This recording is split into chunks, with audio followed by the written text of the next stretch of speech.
안녕하십니까. 2021 CS224N 렉처 9 Self Attention and Transformer의 발표를 맡은 DSBA 석사과정 노건호입니다. 발표 시작하겠습니다. 이번 발표는 제목에서 알 수 있듯이 셀프 어텐션과 트랜스포머 모델을 소개하는 것이며 원래 강의인 CS224N 강의 목차를 그대로 따라 다음과 같이 진행되겠습니다. 첫 번째 주제인 From RNN to Attention Based NLP 모델부터 시작하겠습니다.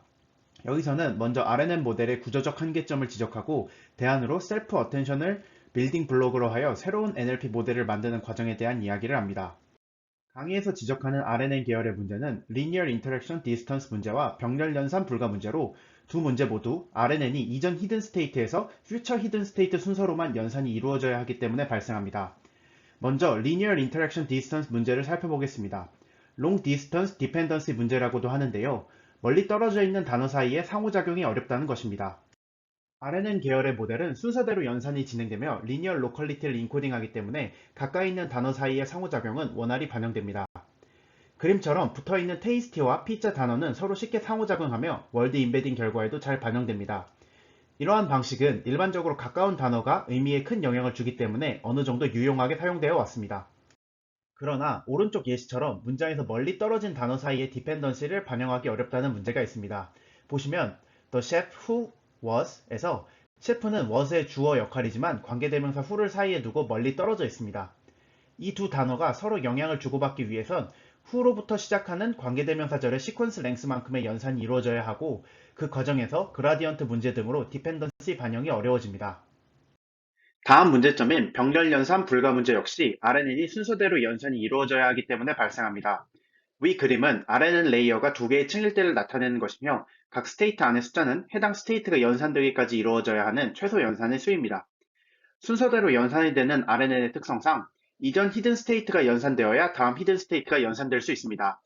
그림을 보시면 화살표 방향에 따라 숫자가 계속해서 증가하며 마지막 히든 스테이트에서는 시퀀스 랭스만큼의 연산이 이루어져야만 연산이 시도될 수가 있습니다. 이는 GPU를 활용한 병렬 연산이 불가능한 구조라는 것을 말하고 있고 모델이 복잡해지고 데이터의 크기가 커질수록 더 큰 약점이 됩니다. 이제 RNN이 빌딩 블록으로서 문제가 있다는 것을 알았으니 다른 대안을 생각해 봅시다. 먼저 월드 윈도우는 어떨까요? 그림에서 확인할 수 있듯이 월드 윈도우의 경우에는 시퀀스 랭스가 증가해도 병렬 처리가 불가능한 연산의 수가 증가하지는 않습니다.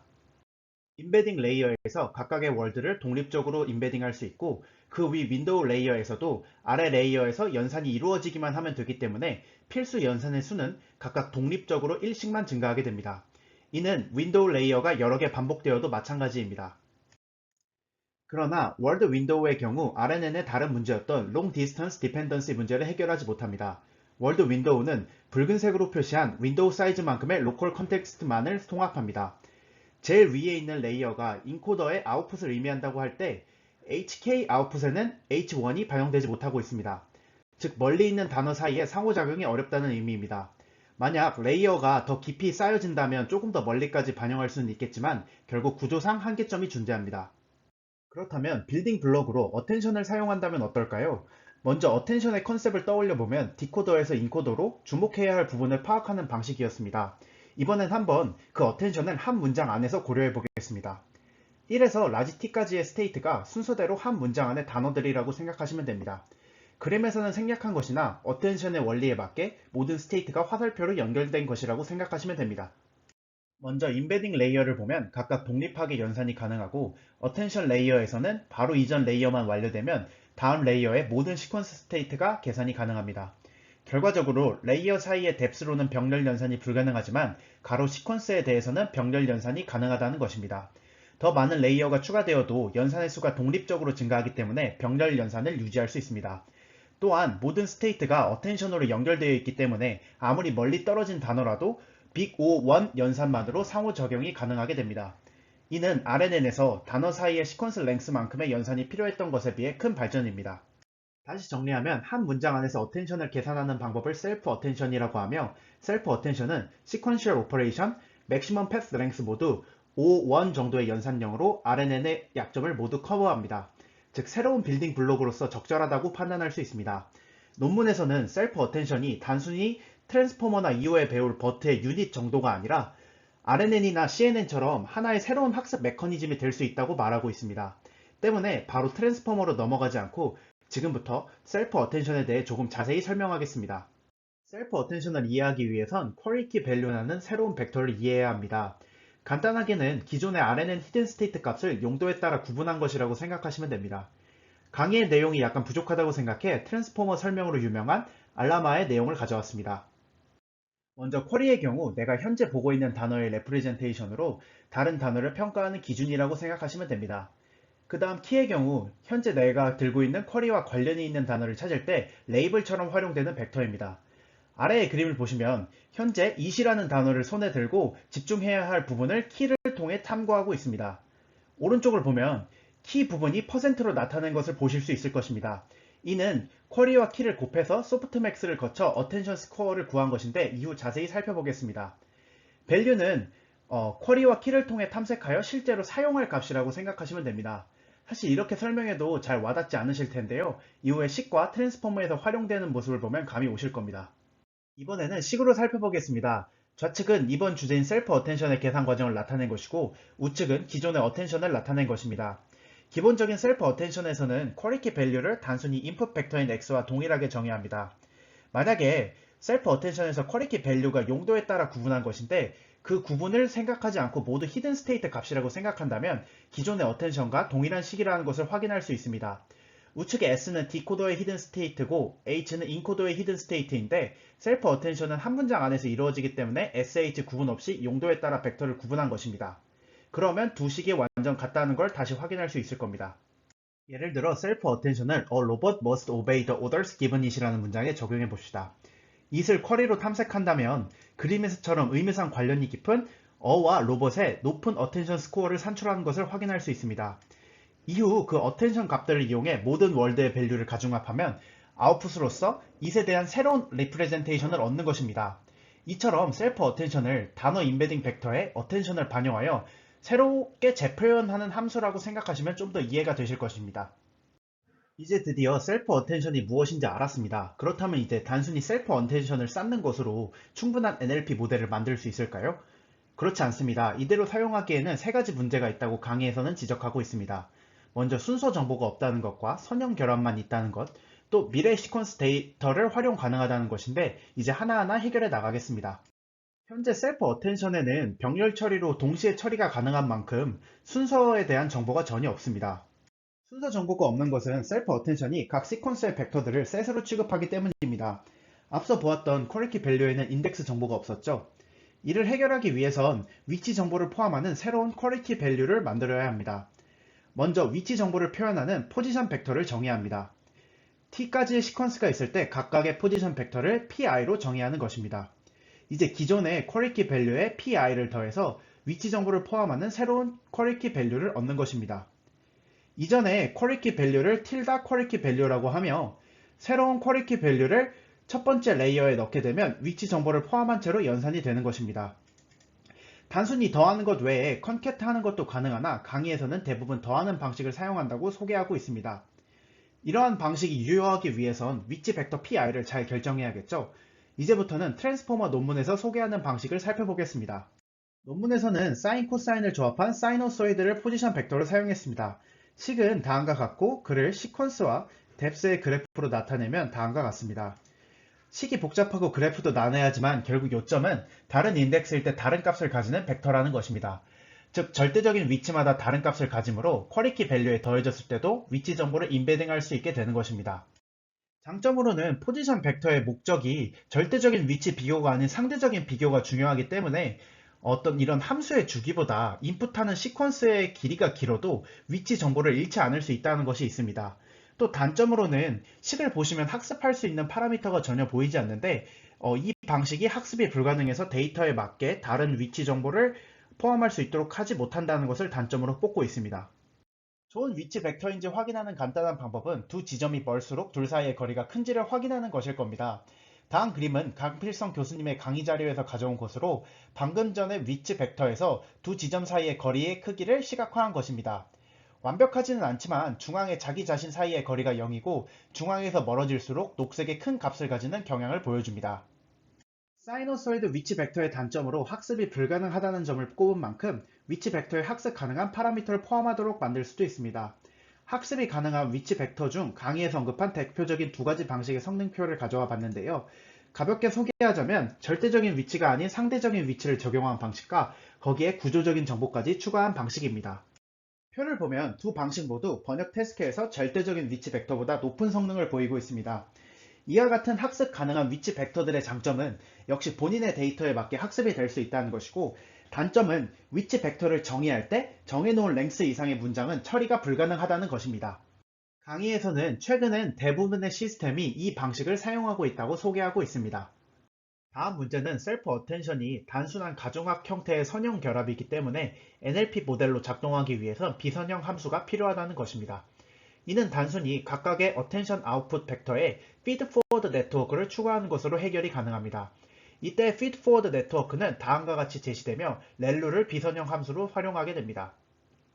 이때 같은 레이어의 피드 포워드 네트워크는 같은 파라미터를 공유하게 됩니다. 마지막으로 디코더에서 랭귀지 모델링을 수행할 때 미래 시퀀스 정보를 볼 수 있다는 문제를 해결해야 합니다.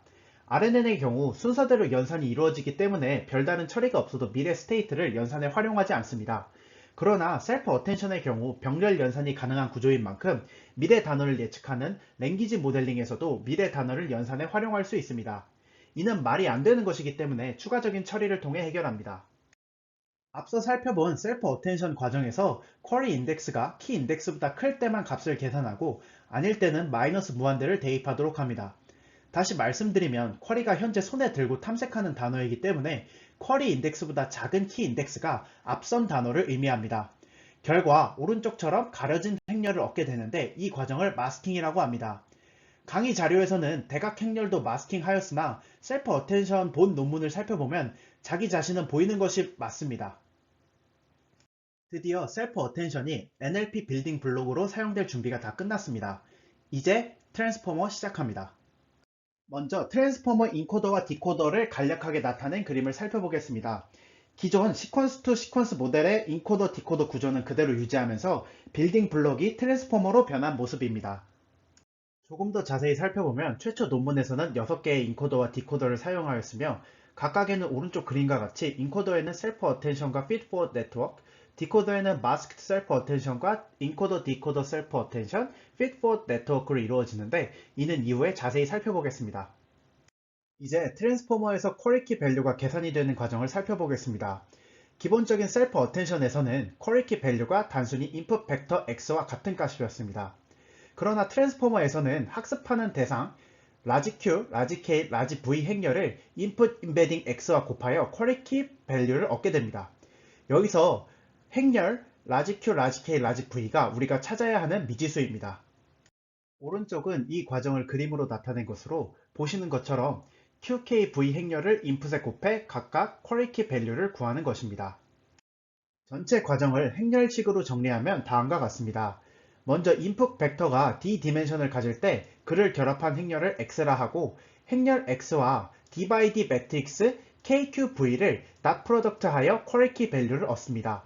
이후 기존의 벡터 형태와 쓸 때와 마찬가지로 어텐션 스코어를 계산하기 위해 쿼리와 키를 곱합니다. 이제 그 결과를 소프트백스하여 가중치를 얻고 그를 기준으로 밸류를 가중합하면 셀프 어텐션의 아웃풋을 얻습니다. 다음으로 트랜스포머가 한 번에 여러 부분에 집중하게 하는 것을 가능하게 해주는 멀티헤드 어텐션을 소개하겠습니다. 다르게 표현하면 다양한 관점을 가질 수 있게 한다고도 해석할 수 있습니다.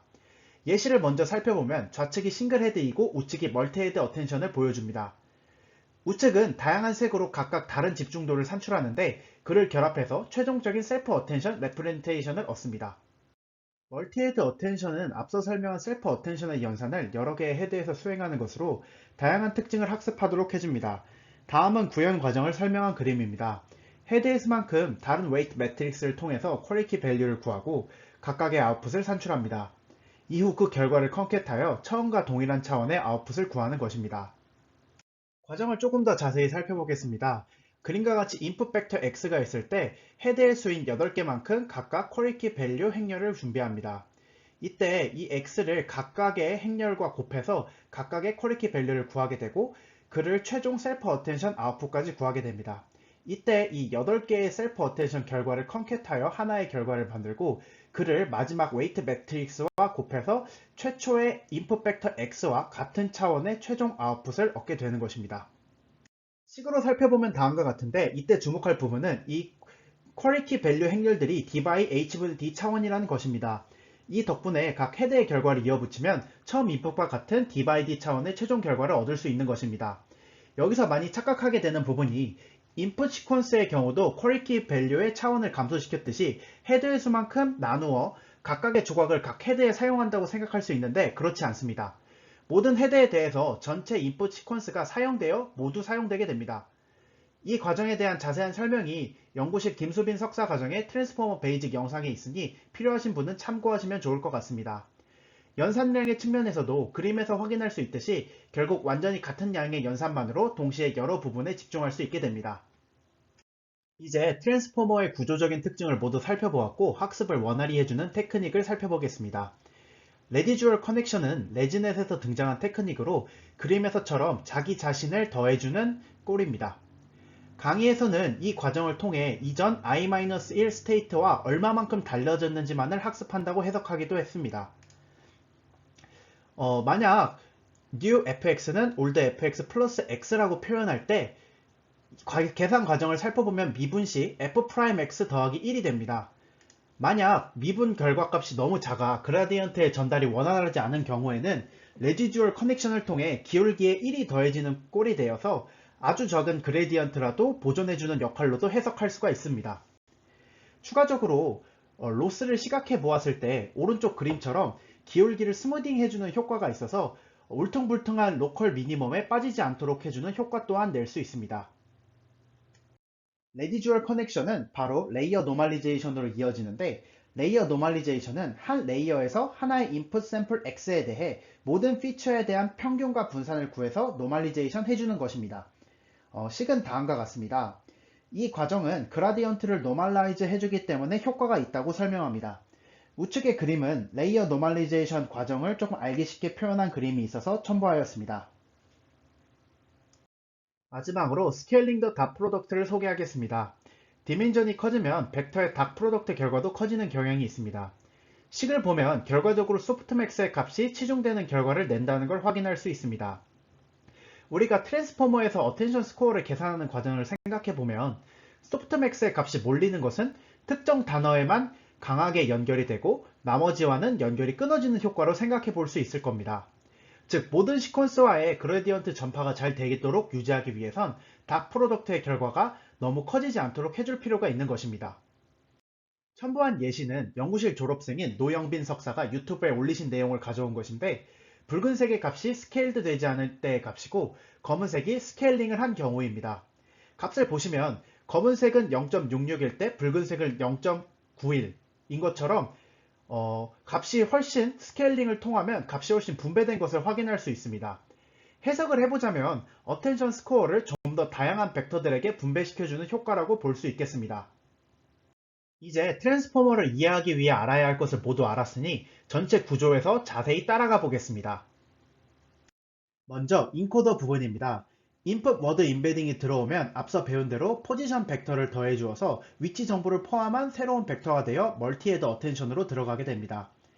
이 셀프 어텐션 과정을 거쳐 새로운 레프레젠테이션으로 변경이 되고 이를 원래 자기 자신을 더해주는 레지듀얼 커넥션을 수행한 뒤 레이어 노멀리제이션을 거쳐 비로소 피드 포워드 네트워크로 들어가게 됩니다. 화살표를 보시면 레지듀얼이 있는 경우에만 자기 자신으로 가는 화살표 루트를 확인하실 수 있습니다. 다음은 인코더 내부를 그린 다른 그림을 가져온 것인데요. 앞서 말씀드린 알라마의 그림이고 이 그림의 경우가 셀프 어텐션, 멀티헤드 셀프 어텐션 결과가 자기 자신을 더해주는 레지듀얼 커넥션과 레이어 노멀리제이션을 거치는 과정이 잘 표현돼서 가져와 봤고요. 이 뒤에 다시 피드 포워드 네트워크로 들어가게 됩니다. 그 피드 포워드 네트워크를 거치면 앞서 그림에서 설명을 못 드렸는데 다시 똑같이 레디듀얼 커넥션과 레이어 노멀리제이션 과정을 거치게 됩니다. 이제 피드 포워드 네트워크 부분을 조금 더 살펴보겠습니다. 피드포워드 네트워크를 좀 더 자세히 살펴보면 포지션 와이즈 피드포워드 네트워크라고도 하며 풀리 커넥티드 피드포워드 네트워크입니다. 이 피드포워드 네트워크는 몇 가지 특징을 가지고 있는데요. 먼저 시퀀스마다 독립적으로 적용된다는 것이 있습니다. 다른 시퀀스라면 전혀 다르게 적용이 되는 것이고요. 그리고 또 하나의 레이어 안에서는 동일한 웨이트 파라미터를 공유한다는 것입니다. 그림에서 보시면 여기서의 W1과 여기서의 W1이 같고 여기서의 W2와 여기서 W2는 같은 레이어이기 때문에 같은 것을 사용하고 있습니다. 또 다른 레이어라면 전혀 다른 웨이트를 또 따로 학습합니다. 이 과정을 1D 컨볼루션의 개념으로 커널이 2048개, 512개인 경우로 이해한다면 독립적이지만 빠르게 연산 가능하다는 것을 확인하실 수 있습니다. 앞서 설명드린 모든 과정을 거치면 하나의 인코더가 종료되게 됩니다. 이제 그 인코더가 종료되면 그 정보가 다음 인코더로 들어가게 되고 그 과정을 거쳐 마지막 인코더까지 도달하게 됩니다. 이제 마지막 인코더가 종료된다면 디코더로 넘어가게 되는 것입니다. 디코더의 경우도 인코더와 거의 비슷한 구조를 가지고 있고 몇 가지만 추가된 모습입니다. 이제 디코더를 자세히 살펴보도록 하겠습니다. 처음으로는 인코더와 동일하게 input word embedding이 들어온다면 위치 정보를 포함시키기 위해 포지션 레프리젠테이션과 더해 그 결과를 멀티헤드 어텐션으로 들어가게 됩니다. 근데 여기서는 앞서 설명드렸듯이 디코더에서 랭귀지 모델링을 수행할 때 미래 시퀀스의 정보를 보는 것은 말이 안 되는 상황이므로 앞서 설명드린 마스크드 멀티헤드 어텐션을 통과하게 됩니다. 마스크드 멀티헤드 어텐션을 통과하게 되면 이제 그 다음으로 앞선 인코더와 동일하게 레디주얼 커넥션과 레이어 노멀리제이션을 거치게 되고 또 그 결과가 멀티헤드 크로스 어텐션으로 들어가게 됩니다. 여기서 멀티헤드 크로스 어텐션은 인코더와 디코더 사이를 오가는 어텐션이라는 뜻으로 인코더 디코더 어텐션이라고도 부르기도 합니다. 방금 말씀드린 크로스 어텐션은 기존에 알고 있던 시퀀스 투 시퀀스 모델에서의 기본 어텐션과 매우 유사합니다. 시퀀스 투 시퀀스 모델 디코더에서 랭귀지 모델링을 할 때 인코더의 어떤 부분에 집중해서 참고할지를 탐색하기 위해 어텐션을 사용하는데 크로스 어텐션도 마찬가지입니다. 디코더에서의 쿼리를 이용해 인코더를 탐색합니다. 계산 과정은 다음과 같습니다. 기본적으로는 기존의 어텐션 계산 과정과 동일하고 앞서 설명한 셀프 어텐션과 완전히 동일한 형태를 가지고 있습니다. 근데 여기서 이제 디코더에서 쿼리를 가져오고 인코더에서 키와 밸류를 가져온다는 점만 다릅니다. 색깔로 그 디코더와 인코더를 구분해 놓았으니 보시면서 참고하시면 좋을 것 같습니다. 과정은 전부 똑같습니다. 이제 트랜스포머의 각각의 요소들에 대한 공부가 모두 끝났습니다. 이제 마지막으로 트랜스포머 요약 페이지를 가져와 봤는데요. 그 전에 전체적인 흐름을 한 번 더 살펴보겠습니다. 먼저 인코더로 어떤 벡터의 인풋이 들어오게 되면 인베딩을 거쳐 어떤 포지션 정보를 포함하기 위해서 그와 덧셈을 하게 됩니다.